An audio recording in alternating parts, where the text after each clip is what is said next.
quiero hoy día compartir algo que el Señor ha estado siempre hablando a mi corazón constantemente, así que es algo que he vuelto como a meditar y creo que es importante para este tiempo, para nuestras vidas, para nuestro llamado como iglesia, ¿cierto? Lo que Dios nos ha llamado a hacer. Porque creo que todos hemos estado orando un poquito como para que Dios nos dirija, ¿cierto? Para que el Señor nos dirija respecto a qué es lo que tenemos que hacer en este tiempo. O sea, siempre hay que hacerlo, ¿cierto? En todos los tiempos tenemos que orar, pero orando específicamente, como diciéndole, Señor, ahora, después de la pandemia, sabemos que no ha pasado la pandemia, pero ¿qué viene ahora? ¿Y qué Dios nos está llamando a hacer? No sé si ustedes lo han hecho, pero creo que todos como iglesia hemos estado también en ese sentido, decir, Señor, ¿qué vamos a hacer? ¿Qué tenemos que hacer? ¿Cuál es el llamado? ¿Qué debemos hacer? Yo creo que el llamado sigue siendo el mismo, pero ¿qué tenemos que hacer como iglesia? Es algo que me intriga y hemos estado también nosotros orando acá, ¿cierto? En el equipo del sur, ¿cierto? En Selimi Sur, acá en el sur, hemos estado orando también por eso y muy atentos a lo que el Espíritu Santo nos diga, porque creo que eso es lo importante, dejar que el Espíritu Santo tome su lugar en nuestras vidas y en nuestros ministerios, ¿ya? Así que quiero compartir algo que tiene que ver con eso. Voy a tomar dos pasajes, voy a leer dos pasajes de la Biblia que son dos relatos históricos en realidad, que suceden con 1500 años de diferencia. 1500 años de diferencia, imagínense, harto. Y el primero está en el libro de Números. Ustedes lo pueden leer acá en la pantalla, los que alcanzan, si no lo pueden buscar si quieren. Números capítulo 11, vamos a leer del 25 al 29. Dice así: después, dice, el Señor descendió en la nube y le habló a Moisés. Entonces les dio a los 70 ancianos el mismo espíritu que estaba sobre Moisés. Y cuando el espíritu se posó sobre ellos, los ancianos profetizaron, pero esto nunca volvió a suceder. Versículo 26. Sin embargo, dos hombres, Eldad y Medad, me gustaría que aprendieran esos nombres, lo vamos a recordar después, Eldad y Medad, se habían quedado en el campamento. Ellos estaban incluidos en la lista de los ancianos, pero no se presentaron en el tabernáculo. Aún así, el Espíritu también se posó sobre ellos y profetizaron allí en el campamento. En los versículos 27-28 dice así: un joven corrió y le informó a Moisés. Eldad y Medad, no sé cómo lo habrá hecho, así como gritando, ¿cierto? Eldad y Medad están profetizando en el campamento. Entonces Josué, ustedes conocen a Josué en la Biblia, tiene un libro, de hecho, hay un libro que tiene su nombre. Entonces Josué, hijo de Nun, que era ayudante de Moisés desde su juventud, protestó. Moisés, mi señor, deténlos. Y aquí viene una parte muy buena también, que quiero que también lo recuerden bien. Números 11, 29, el versículo que sigue dice: pero Moisés respondió: ¿estás celoso por mí? Ya quisiera que todos los del pueblo del Señor fueran profetas, que el Señor pusiera su espíritu sobre todos. Ya es el versículo 29. No sé si lograron captar la escena. Yo no soy muy narrador tal vez para leer, pero Josué, ¿cierto? Le dice: Moisés, deténlos, están profetizando, deténlos. Pero Moisés responde: ¿estás celoso por mí? Ya quisiera que todos los del pueblo del Señor fueran profetas y que el Señor pusiera su espíritu sobre todos ellos. Y voy a leer el segundo relato, que ocurre 1500 años después aproximadamente, que está en el libro de Hechos, capítulo 2. Dice que el día de Pentecostés, todos los creyentes estaban reunidos en un mismo lugar. De repente se oyó un ruido desde el cielo parecido al estruendo de un viento fuerte e impetuoso que llenó la casa donde estaban sentados.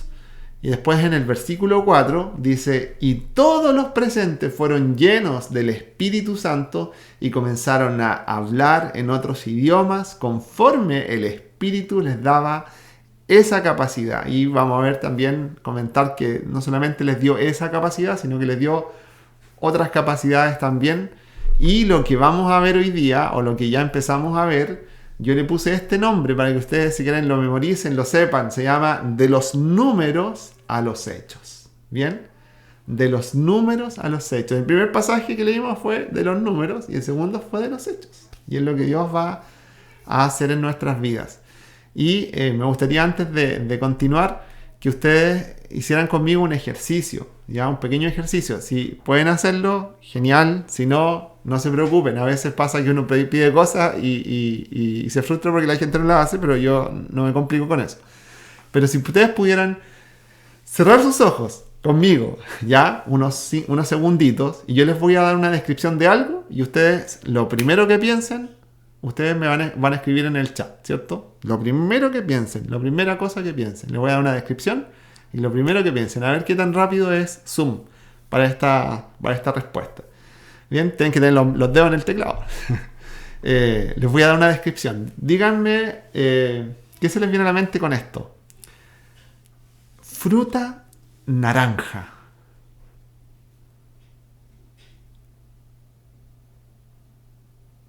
¿Nada? Mandarina, pomelo, naranja. Mandarina, pomelo, naranja. Muy bien, muy bien. Macarena, Damasco. Muy bien.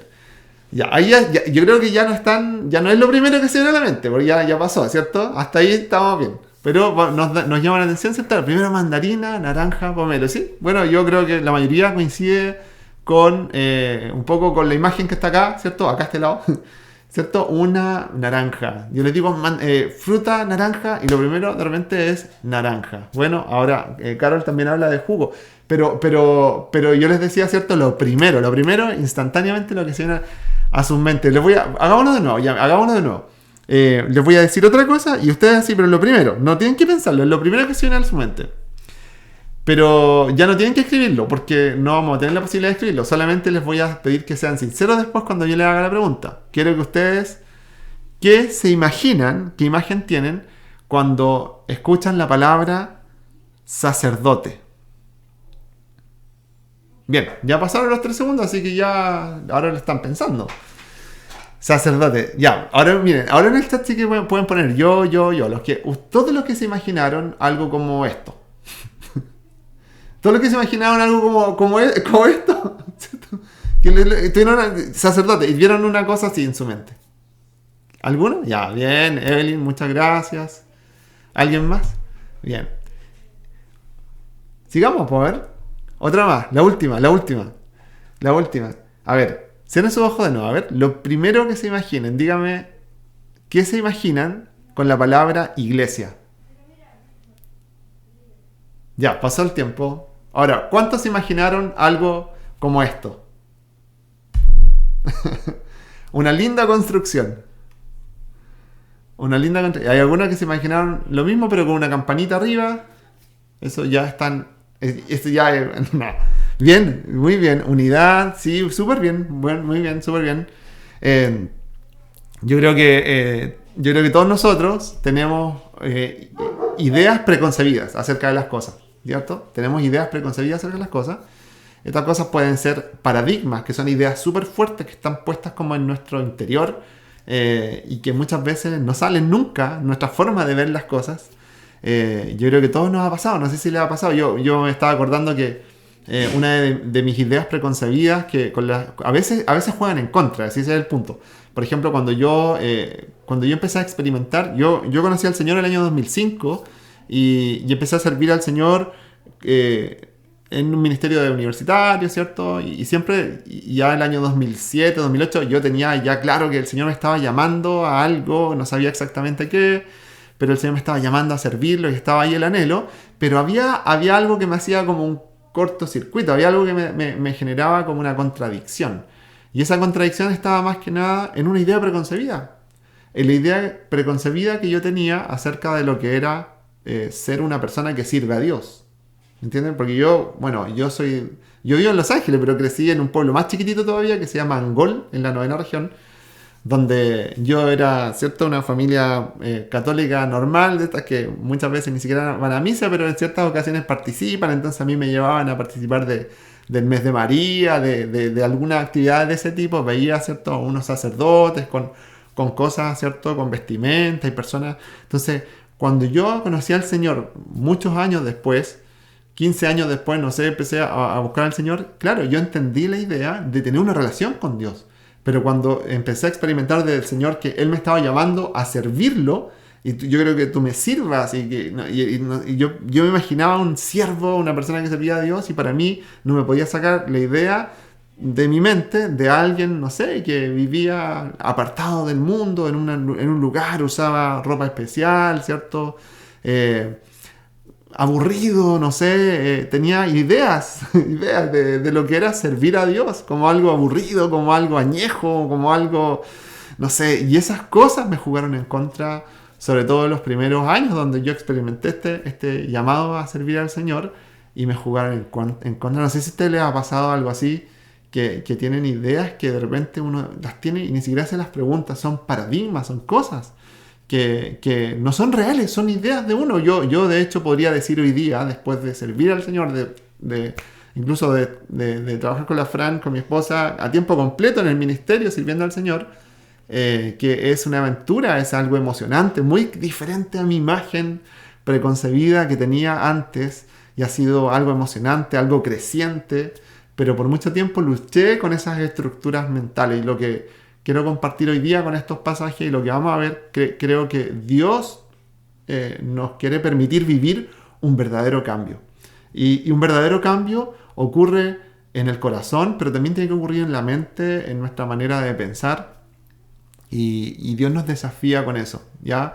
En el pasaje que yo les leía, que está en el libro de Números, el primero, nosotros podemos ver en ese libro, o en ese capítulo específico, que el pueblo de Israel venía, de hecho se llama así el capítulo en sus Biblias seguramente, bueno, diferentes versiones, pero se llama El pueblo de Israel se queja ante Moisés, y vemos cómo el pueblo de Israel empezó a quejarse de diferentes cosas. Empezaron a tener dice la Biblia que se quejaban de las privaciones, o sea, de las cosas que no tenían, e incluso empezaron a pensar en lo que habían dejado atrás en Egipto, y empezaron a decir, pero allá nosotros podíamos comer el pescado que quisiéramos, era gratis, ¿cómo echamos de menos las cebollas, los ajos? Y empezaron a echar de menos un montón de cosas que ya no tenían, y empezaron a quejarse.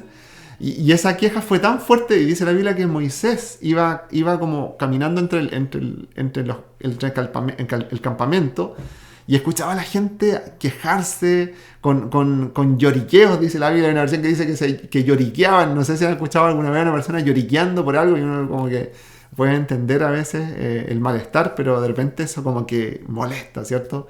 Y la Biblia dice en el capítulo 11 que Moisés llegó un momento en que él se sintió mal, se sintió sobrepasado, o sea que él empezó a decir, Señor, pero yo no, esto no lo aguanto. Dice el capítulo 11, en el versículo 10, voy a leer un par de pasajes aquí que no los tengo en la pantalla, pero no se preocupen, yo los leo. Dice, Moisés escuchó los lloriqueos de las familias a la entrada de sus carpas, y el Señor se enfureció, y Moisés también estaba enojado, y le dijo al Señor esto, le dice, ¿por qué me tratas a mí? O sea, ¿por qué me tratas a mí, tu servidor, con tanta dureza? Ten misericordia de mí. ¿Qué hice para merecer la carga de todo este pueblo?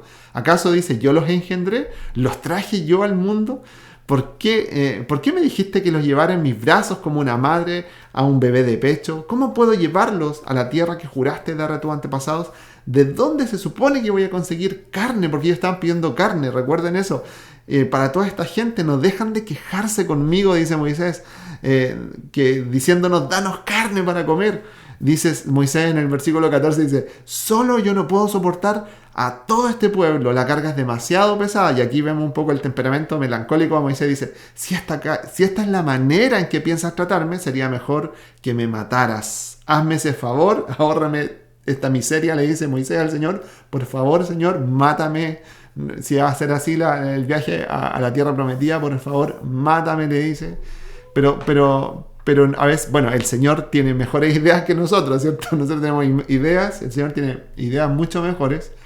Y en el versículo 16, el Señor le dice a Moisés, reúne delante de mí a 70 hombres que sean reconocidos como ancianos y jefes de Israel, llévalos al tabernáculo para que permanezcan allí. Bien, el versículo 16. Y en el versículo 17 dice, yo descenderé, no lo tengo en la pantalla, pero dice, yo descenderé allí y hablaré contigo, tomaré del espíritu que está sobre ti y lo pondré sobre ellos también. Llevarán la carga del pueblo junto contigo, y de esa manera no tendrás que soportarla tú solo. ¿Ya? el Señor le da una respuesta a Moisés con respecto a su queja. Y aquí ocurre el pasaje que leímos al principio, ¿cierto? Que el Señor descendió, habló con Moisés y descendió sobre los 70 ancianos y el espíritu que estaba sobre Moisés estuvo también sobre ellos. Y ocurre esto bien particular que yo leí al principio, que habían dos hombres, ¿se acuerdan? Eldad, Medad, que se habían quedado en el campamento y estaban incluidos en la lista de los 70 y se quedaron en el campamento. Pero aún así el espíritu se posó sobre ellos, empezaron a profetizar en el campamento y quiero que lo entendamos muy bien, ¿cierto? En el campamento y en el tabernáculo estaba Moisés con los 70 y en el campamento estaba la gente haciendo sus cosas, ¿cierto? Compartiendo, haciendo lo que tenían que hacer en el día.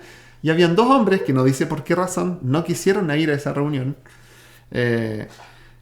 Y se quedaron, pero aún así empezaron a profetizar. Y un joven que escuchó a estos hombres profetizando en el campamento fue corriendo al tabernáculo y diciendo: Eldad y Medad están profetizando. Entonces el primero que paró la oreja fue Josué, y que era ayudante de Moisés, y le dice: Moisés, hay que detenerlos, hay que ir a detenerlos. En otras palabras le está diciendo: Moisés, te están acerruchando el piso, Moisés, te están queriendo quitar tu pega, tú eres el profeta, tú eres el que habla por medio, Dios habla por medio de ti, Moisés, deténlos. Pero Moisés responde, y yo creo que con esto Josué queda así como en jaque mate.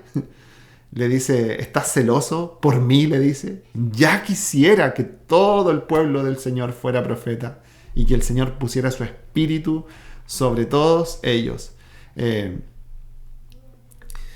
No sé si ustedes lo ven así como lo veo yo, pero lo que está haciendo Moisés acá es algo que yo creo que ni siquiera es un anhelo. Él tiene un anhelo, él no tiene una base bíblica para poder decir esto, pero lo dice. Es como que le está diciendo: mira, Josué, mira, lo que te voy a decir es una locura, pero ¿te imaginas? O sea, ojalá fuera así. Si Dios pusiera su espíritu sobre toda la gente, ¡wow! ¿Cierto? Ya quisiera que fuera eso en algún momento.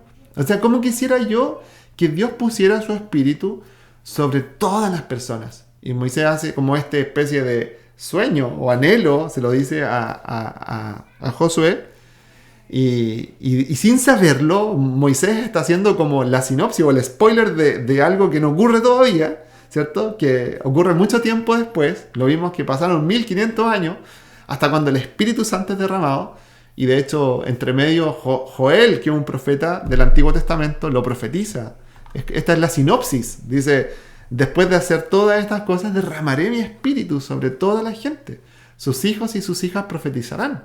Sus ancianos tendrán sueños y sus jóvenes tendrán visiones. Y después dice: en esos días derramaré mi espíritu aún sobre los sirvientes, hombres y mujeres por igual. Dice: yo voy a derramar mi espíritu, pero eso ocurre después del episodio de Moisés y los 70 ancianos en el tabernáculo. Pero Moisés está diciendo: ojalá algún día Dios pusiera su espíritu sobre todas las personas. ¿Ustedes se dan cuenta que se cumplió el anhelo de Moisés, o no? ¿Se dan cuenta que se cumplió? 1500 años después, lo leímos en el libro de Hechos. Pero resulta que esto ocurre 50 días después de la crucifixión de Jesús. 50 días después ocurre lo que se llama el día de Pentecostés. 50 días, ¿cierto? En el libro de Hechos. Y el libro de Hechos es la práctica del Evangelio.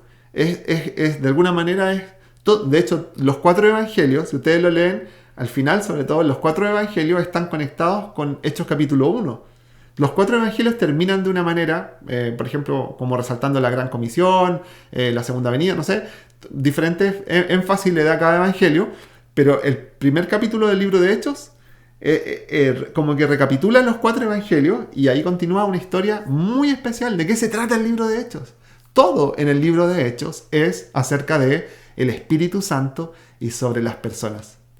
Ya el Señor le dice a las personas o a sus discípulos, le dice en Hechos capítulo 1, en Hechos 1:8, dice: pero recibirán poder cuando el Espíritu Santo descienda sobre ustedes. ¿Recuerdan a Moisés con los 70, cierto? Y el Espíritu descendió y ellos estaban ahí y uno piensa, dice: bueno, Dios hizo eso, porque quería quitarle la carga a Moisés que tenía, de una carga muy pesada. Entonces, pero yo pienso esto y digo, ¿será que solamente lo hizo por eso? ¿O el Señor nos estaba mostrando algo en ese tiempo también, o en esta historia, que tiene que ver con nuestra vida, ya actualmente? ¿Cómo estamos viviendo? ¿Cómo estamos viendo la iglesia? También lo vamos a ver eso. Pero dice, el Señor les dijo, y hablarán de mí a toda la gente. Ustedes hablarán de mí a la gente, ¿ya? Estamos presenciando en este capítulo, o en estos capítulos del libro de Hechos, el nacimiento de la iglesia. El impacto que tuvo la iglesia, la transformación en el mundo, todo fue afectado, todo fue afectado. Y vemos principalmente que lo que fue profetizado se volvió real y se volvió algo práctico. De hecho, yo tengo esta convicción de que si algo no es práctico, no es espiritual.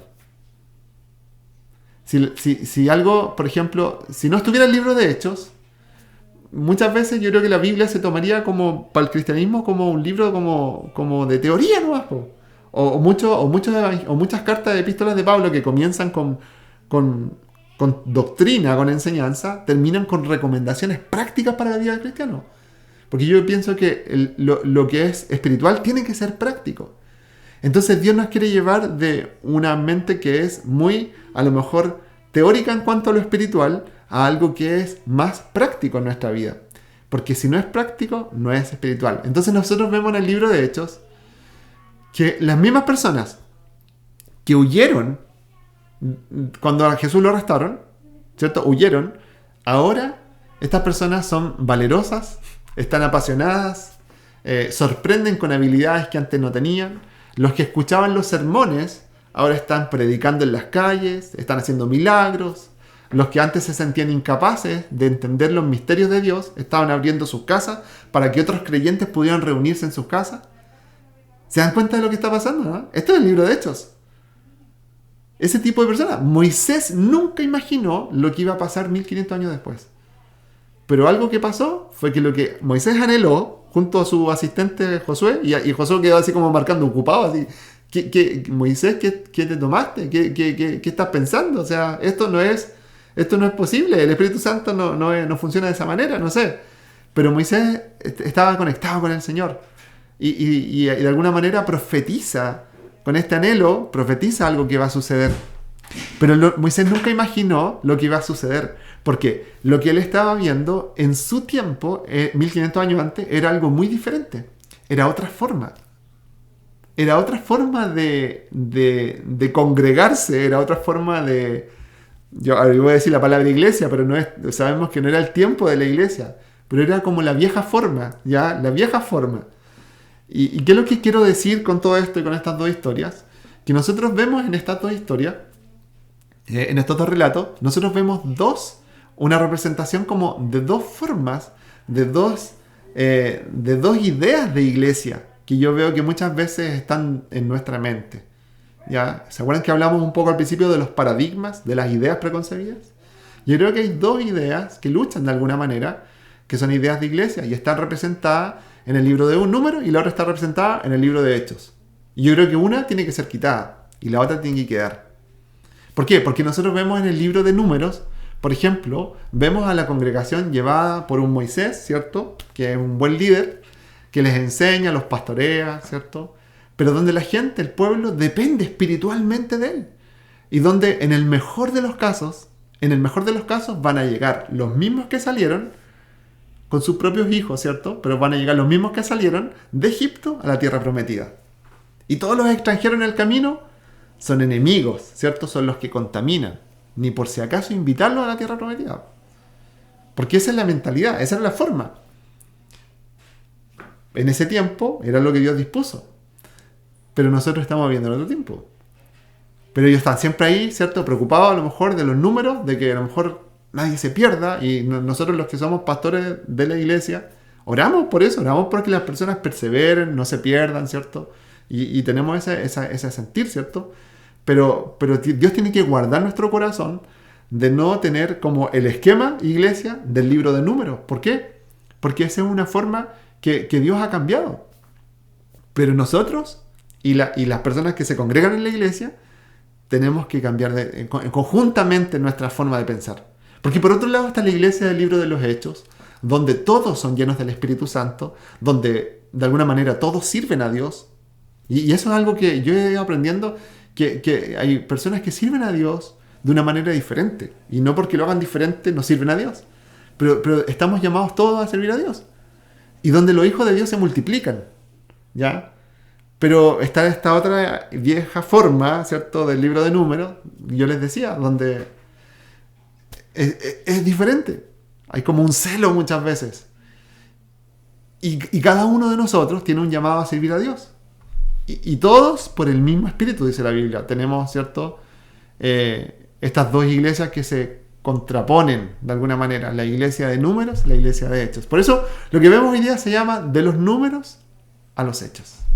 De los números a los hechos. Miren, 1 Corintios 12, 13 dice: entre nosotros hay algunos que son judíos, otros que son gentiles.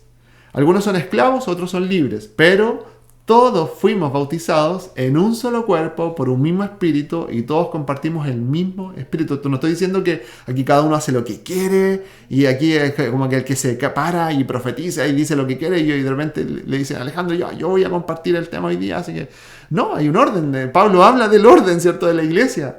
Pero también está el otro caso de que muchas veces nosotros nos sentamos así como de una manera simplemente como diciendo: yo soy como el que se congrega, el que se sienta, el que escucha, el que aprende, el que encuentra interesantes las cosas o no las encuentra interesantes, el que tiene como esa. Y saben que si nosotros estamos en ese esquema, tarde o temprano nos vamos a empezar a quejar por todo. Eso es lo que le pasó al pueblo de Israel en el desierto. Pero en el libro de Hechos se muestra algo muy diferente. Yo creo que todos tenemos que ser parte. Eso es lo que nos dice la Biblia. Dios puso su espíritu en cada uno de nosotros, imagínense. Ese gran anhelo que tenía Moisés, que iba a hacer que las cosas fueran diferentes, ya ocurrió. En 1 de Pedro 4:10 dice: Dios, de su gran variedad de dones espirituales, les ha dado un don a cada uno de ustedes, de nosotros, a cada uno de nosotros en la iglesia nos ha dado un don. Úsenlos bien para servirse los unos a los otros. Esto es un versículo que me intriga, porque muchas veces yo veo una persona nueva que llega a una reunión y yo la miro y digo: Señor, ¿cuál es el don que le diste a esa persona? Porque a través de ese don tú quieres bendecir al cuerpo, quieres hacer muchas cosas. Y por favor, no quiero ser un obstáculo yo para que la persona sea usada por Dios, pero también tú tienes que cambiar la mente de la persona, porque si tiene esa mente o mentalidad de iglesia, construcción, ¿cierto?, donde va y asiste, él nunca va a pensar que Dios lo quiere usar, pero Dios sí lo quiere usar. El libro de los Hechos es nuestra referencia. Una referencia para saber que todos estamos llamados a servir al Señor.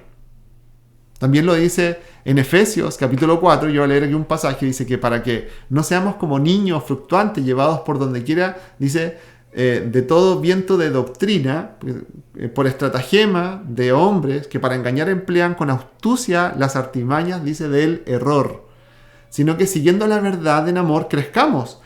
Dice, en todo, en aquel que es la cabeza, esto es Cristo. Y escuchen esta parte, versículo 16, de quien todo el cuerpo, bien concertado y unido entre sí por todas las coyunturas, que se ayudan mutuamente según la actividad propia de cada miembro, recibe su crecimiento para ir edificándose en amor. Bueno, es un pasaje largo, pero imagínense lo que está diciendo, que estamos todos unidos, bien concertados, y estamos ahí como unidos por coyunturas y nos ayudamos mutuamente. ¿Y qué es lo que quiero decir con esto? Yo lo he pensado en algún momento, pero es un error suponer que solamente una parte de la iglesia va a hacer el trabajo o el encargo o la gran comisión, como queramos decirle, que le corresponde al cuerpo en su totalidad. No sé si me explico con eso que dije. Es un error pensar que solamente una parte de la iglesia va a tener que hacer el trabajo que le corresponde a todo el cuerpo en su totalidad. Y para eso tenemos que ser como decir: Señor, revélame esta parte, porque a mí me cuesta. Yo entendía, ¿cierto?, que en la iglesia los pastores son los que sirven a Dios y no.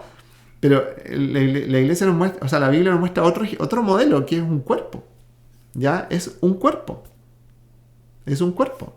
Y hay algunas tareas que pueden hacerse con una sola mano, con un solo dedo. Yo para tocar el timbre en mi casa ocupo solamente un dedo. Pero hay otras tareas que requieren todo el cuerpo. Yo me acuerdo que hace un tiempo atrás quedé en pana un día con la batería del auto. Un día domingo, pero acá en algún lugar donde no pasaba ningún auto, no había ningún auto en la calle, entonces nadie me podía ayudar, quedé en pana. Batería. Entonces obviamente dije, chuta, ¿qué voy a hacer? Ya, ¿para qué voy a llamar a alguien que me venga? Voy a empujar el auto. Entonces me puse a empujar el auto y después de empujarlo, la idea era subirme y arrancarlo en segunda para que el auto partiera. No sé si han hecho eso alguna vez. Bueno, yo estuve haciendo el ridículo un día domingo en las calles vacías, en un barrio por acá cerca, empujando el auto. Lo empujé como 3 cuadras y logré que partiera el auto y todo, súper bien. Pero les cuento que al otro día me dolía todo el cuerpo. Me dolía todo el cuerpo porque al empujar el auto yo pensé que estaba ocupando como la fuerza de mis brazos, no sé, pero me dolían las piernas, me dolían los pies, me dolían los dedos, me dolían las manos, me dolían como músculos que yo nunca pensé que tenía, ni siquiera sabía que tenía. El punto está en que la tarea que Jesús dejó, ¿qué crees tú? ¿Que es para que se haga por un miembro del cuerpo o es para que se haga con todo el cuerpo? Yo creo que es con todo el cuerpo. De hecho, yo creo que es con todo el cuerpo, no solamente porque lo estamos diciendo, sino que porque es la tarea más grande que hay. En el mundo no hay una visión más ambiciosa, más impactante que va a impactar más al mundo que cumplir la gran comisión, de cumplir lo que Dios le entregó a la iglesia. Pero no es para algunos pocos. Entonces, puede ser una gran roca pesada. Pero es porque está hecho para que la iglesia como cuerpo empuje esa roca. Así es. Imagínense lo que dice Pablo, por ejemplo, en 2 Corintios 2:16. Dice, para los que se pierden somos espantoso olor de muerte y condenación, pero para aquellos que se salvan somos un perfume que da vida. Y escuchen lo que dice acá Pablo, es una pregunta, dice, ¿y quién es la persona adecuada para semejante tarea? Dice. Y en otra versión dice, y para estas cosas, ¿quién es suficiente? O sea, ¿quién es suficiente? ¿Saben qué? Nadie, ninguna persona es suficiente. Pero la iglesia, en su totalidad, en su conjunto, va a poder lograr lo que Dios le está encargando de hacer. Pero no existe un superhombre, no existe un superpastor, ni siquiera Pablo. Pablo decía, yo no soy suficiente para esto. Entonces, si la misión de la iglesia es trasladar a la congregación de la tierra prometida y evitar las peleas, o sea, si esta es la misión de la iglesia, evitar las peleas, controlar la rebeldía, la murmuración, aconsejar, lidiar con problemas internos, si esa es la misión de la iglesia, bueno, sí, una persona o un grupo de personas van a ser suficientes. A lo mejor van a terminar como Moisés, ¿cierto? Quejándose, porque uno diciéndole, Señor, por favor, quítame la vida, no sé, si va a ser así la cosa. Pero esa no es la misión de la iglesia. Esa no es la misión de la iglesia. La misión de la iglesia es testificar en Jerusalén, en Judea, en Samaria, hasta lo último de la tierra.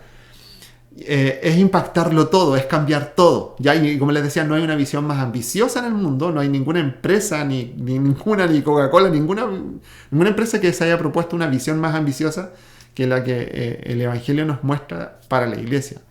Y lo importante acá es que no es una tarea de uno, sino y tampoco de muchos, es una tarea de todos. De todos. Y a algunos les toca ser pastores, y yo tengo una convicción de que lo que el Señor nos llamó, por ejemplo, a hacer tiempo completo era porque si no fuera así estaríamos perdidos, ¿no? Estaríamos haciendo otra cosa, no sé. O sea, el Señor a cada uno no es porque sea mejor, no, somos miembros de un cuerpo. Somos miembros de un cuerpo. Todo hijo de Dios es parte del cuerpo y toda parte tiene un propósito. Y Dios nos va a pedir cuentas por eso. Y esta es la parte a lo mejor más difícil, porque dice que todos nosotros debemos comparecer, 2 Corintios, ante el tribunal de Cristo para que cada uno sea recompensado por sus hechos estando en el cuerpo, de acuerdo con lo que hizo, sea bueno o sea malo. Ay, ¿cierto? Pero somos parte del cuerpo. Entonces yo le hago una pregunta, o en realidad 2 preguntas. ¿Dónde hemos estado nosotros hasta ahora? ¿En la congregación de números o en la iglesia de hechos? No tienen por qué responder en el chat ni nada, ni tampoco decirlo con el micrófono ni nada, pero por lo menos para que lo podamos pensar. ¿Dónde hemos estado nosotros hasta hoy día? Nuestro caminar con Cristo ha sido más en la congregación de números o en la iglesia de hechos. Y la segunda pregunta es, ¿dónde quieres estar a partir de hoy? ¿Dónde quisieras estar a partir de hoy? Y a lo mejor hoy día tú te sientes como una persona poco espiritual, o a lo mejor una persona que lleva poquito tiempo, es que yo no he hecho ni mi CV, a lo mejor no sé, yo me congrego apenas de repente, trato, pero no, me cuesta. Bueno, no importa. A lo mejor yo apenas me conecto a las reuniones. Bueno, recordemos a los dos personajes del principio, Eldad y Melad. Dice la Biblia que ellos fueron nominados para estar en el tabernáculo, eran parte de los 70, que el Señor iba a derramar su espíritu sobre ellos, y dice la Biblia que ellos no fueron al tabernáculo. Se quedaron, no sé, jugando cartas, no sé. Algo se quedaron haciendo y no fueron al tabernáculo. Pero sin embargo, dice la Biblia que el Espíritu, y es con mayúscula el Espíritu Santo, fue sembrado también en sus corazones, fue puesto en sus corazones, porque no depende de lo bueno que seas tú. Es porque el Señor está haciendo algo. Lo que te estoy diciendo es que Dios te quiere usar. Que tú estás inscrito en ese libro donde Dios determinó que quería usar nuestras vidas para cumplir sus propósitos. Y a lo mejor tú te sientes que no tienes nada, pero en realidad tú lo tienes todo porque tienes al Espíritu Santo. A lo mejor tú sientes que no sabes nada, pero lo sabes todo porque tienes al Espíritu Santo y Él es el que nos dice lo que debemos hacer. Por eso dice la Biblia que el Señor fue capacitando a la iglesia. Y vimos ese cambio. Todo cristiano es una luz que no tiene que ser ocultada.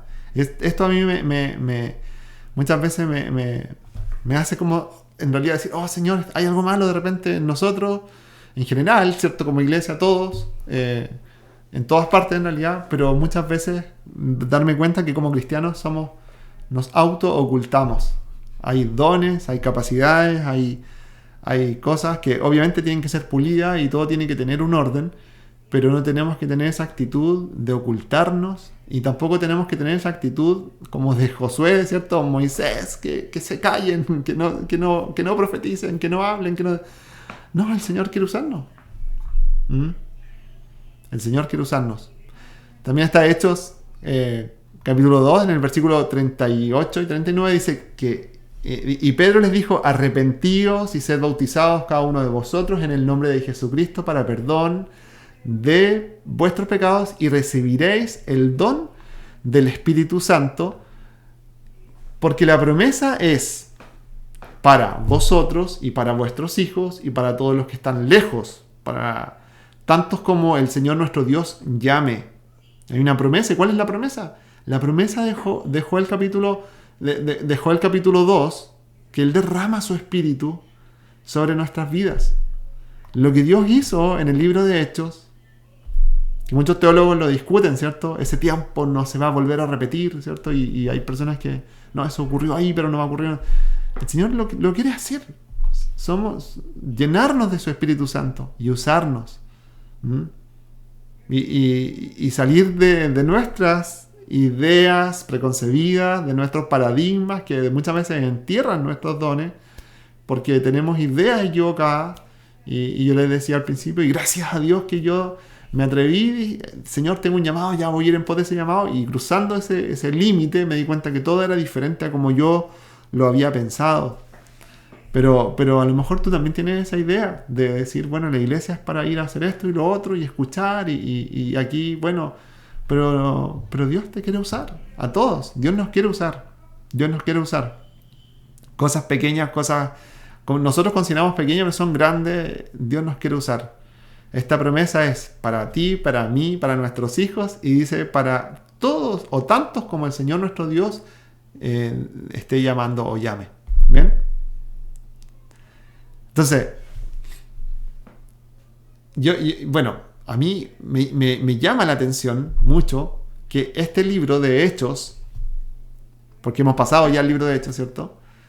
Es un libro que no tiene una conclusión formal. Si ustedes lo leen, se van a dar cuenta que va relatando cosas, pero no tiene una conclusión formal. Es como si quedó abierto por una intención. El libro está abierto porque nosotros seguimos continuamos esa historia. No sé si se dan cuenta o lo ven de esa manera. Y esto es emocionante porque tenemos al Espíritu Santo, lo que Moisés tanto anheló y dijo, ojalá fuera así, o sea, que el Espíritu Santo cayera sobre todo el pueblo. Eso ya ocurrió y somos nosotros. Por lo tanto, no tenemos por qué vivir como en ese tiempo donde el Espíritu Santo caía sobre solamente una persona y ese era el que Dios usaba y llevaba toda la carga y hacía como... No es el tiempo. No es el tiempo. Es otro tiempo. Dios nos quiere usar. Dios nos quiere usar. La Biblia dice que no debemos contristar al Espíritu Santo con la manera en la que nosotros estamos viviendo. Y a veces nosotros decimos, pero si yo no estoy pecando, yo no estoy adulterando, no estoy robando. Pero no, nuestra manera de vivir va más allá de eso. Dice la Biblia que no debemos contristar al Espíritu Santo, pero también con nuestra forma de pensar, de ver las cosas. ¿Bien?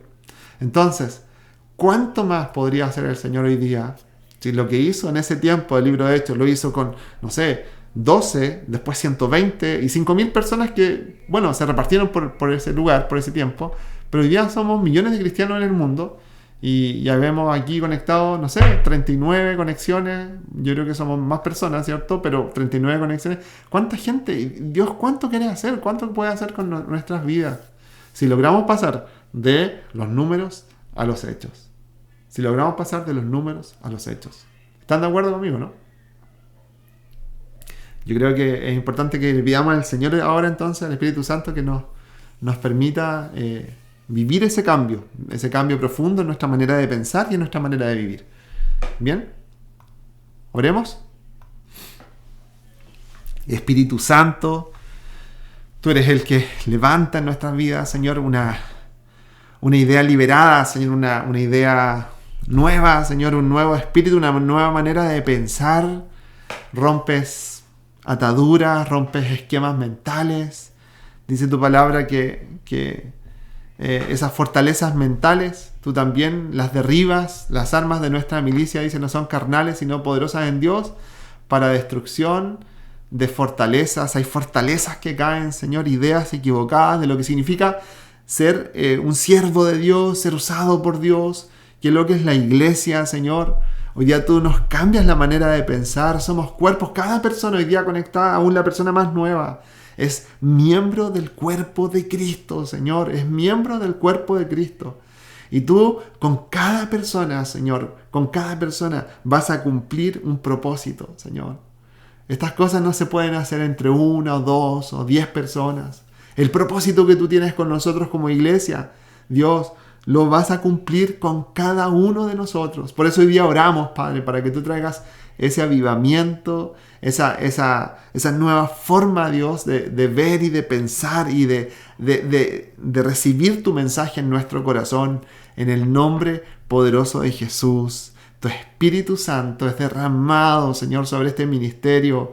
Padre, no es para solamente hablar o hacer cosas o decir cosas sabias, pero quedarnos así, Señor, es para ser usados por ti. Hay un impacto, Dios, en nuestras vidas, hay un impacto en la iglesia, hay un impacto en la comunidad, en las personas que rodean nuestras vidas, porque tu Espíritu Santo lo cambias todo, lo transformas todo, Señor. Y deja que el Espíritu Santo transforme tu vida, que transforme tu familia, que transforme tu iglesia, tu congregación, tu ministerio. Deja que el Espíritu Santo impacte, porque Él hace todos esos cambios. El Espíritu Santo hace esos cambios. El Espíritu Santo, dice la Biblia, que en el principio de la creación, cuando estaba la tierra desordenada y vacía, era un caos. Ahí el Espíritu Santo se comenzó a mover, comenzó a moverse. Él está aquí en medio de nosotros, Él está ahí en tu casa. Y tu Espíritu Santo nos lleva hoy día a vivir una vida diferente, Señor. Una vida diferente. Todas las ideas, todas las cosas que tal vez nos enseñaron, que aprendimos con el tiempo, que marcan nuestra manera de pensar, hoy día las desechamos, Señor. Las desechamos porque tú hoy, Señor, te revelas tu voluntad, revelas tus propósitos, Señor, a nuestras vidas. En el nombre de Jesús. Gracias te damos, Señor, porque somos frutos para dar fruto. Somos frutos, Señor, que son sembrados para dar fruto. No somos algo muerto, somos algo vivo que crece, que se desarrolla, que da fruto, Señor. Y así tú nos ves a cada uno en el nombre de Jesús. Te agradezco por cada familia, por cada persona, Señor, porque es valiosa en el cuerpo de Cristo. Te doy gracias por la vida de Alejandro, por la vida de Yandra, Señor. Dales Hoy día renueva sus fuerzas, multiplica sus fuerzas. En el nombre de Jesús, rodéales, Señor, de personas que se sientan parte de un cuerpo. Se sientan parte de un cuerpo, Espíritu Santo, en el nombre poderoso de Jesús. Haz tu obra, Espíritu Santo. Sorprende al mundo, Dios, con lo que tú quieres hacer a través de este ministerio, en el nombre poderoso de Jesús, porque no descansa en los hombros de una persona. Señor, no descansa en los hombros de una persona. Eres tú el que lo sostiene, Señor, y has llamado a cada vida a cumplir un papel importante, Señor, en el nombre de Jesús.